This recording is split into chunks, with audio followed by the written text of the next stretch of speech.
हमारे सामने क्वेश्चन है, a current I flows through a long straight conductor. एक लंबा कोई स्ट्रेट कंडक्टर, उसके अंदर करंट कितनी फ्लो कर रही है, आई फ्लो कर रही है, which is bend into a circular loop of radius R, जो कि एक सर्कुलर लूप में बैंड कर दिया जाता है इन द मिडल से बैंड किया जाता है कहीं पे, और बाकी दोनों तरफ का एंड जो है वो स्ट्रेट है अभी भी, एज शोन इन फिगर, जैसा कि फिगर में बताया गया है।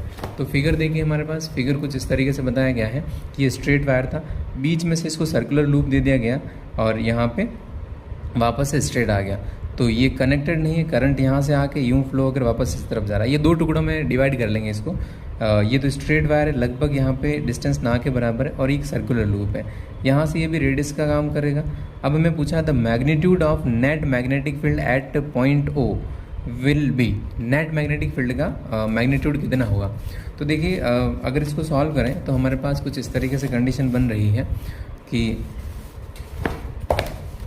अगर इसको सॉल्व करें तो हमारे पास कंडीशन कुछ इस तरीके से तैयार हो रही है कि एक स्ट्रेट वायर है जिसमें से करंट कितनी फ्लो हो रही थी, आई, जिसको यहाँ से मिडल से एक सर्कुलर लूप की तरह बैंड किया गया और इसको वापस से यहाँ पे करंट फ्लो करवा दिया गया।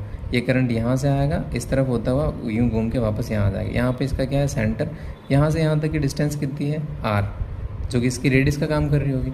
अब हमारे पास यहाँ पे दो चीज़ें हैं, एक तो ये स्ट्रेट वायर है और एक सर्कुलर लूप है। स्ट्रेट वायर के कारण किसी आर डिस्टेंस के ऊपर जो मैग्नेटिक फील्ड का फॉर्मूला होता है वो होता है म्यू नॉट आई अपॉन 2 पाई, और यहाँ से यहाँ तक की डिस्टेंस कितनी हो गई, आर हो गई। अब सर्कुलर लूप के सेंटर पे जो मैग्नेटिक फील्ड होती है उसका फॉर्मूला होता है म्यू नॉट आई अपॉन सिर्फ 2 आर होता है।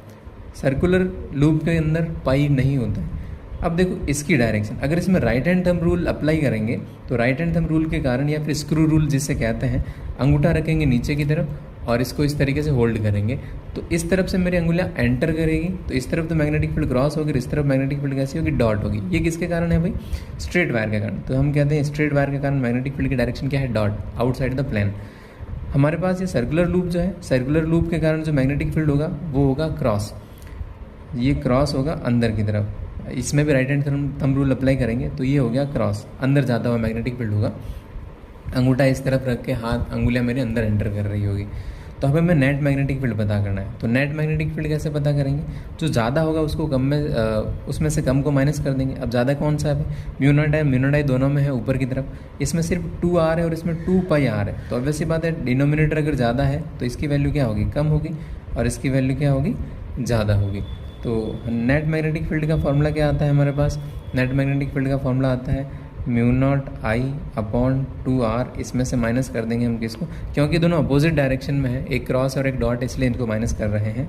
Mu naught I upon 2 pi R, ये हमारे पास नेट मैग्नेटिक फील्ड आती है। इसमें से कॉमन ले लेंगे यहाँ पे, बी नेट, म्यू नॉट आई कॉमन आ जाएगा, नीचे से 2 आर कॉमन आ जाएगा, यहाँ पे तो बचा 1, यहाँ पे बचा 1 अपॉन पाई। तो ये हमारा नेट मैग्नेटिक फील्ड। अब देखते हैं ऑप्शन में कौन सा आ रहा है। ऑप्शन ये वाला जो डी ऑप्शन है वो इसका करेक्ट ऑप्शन है।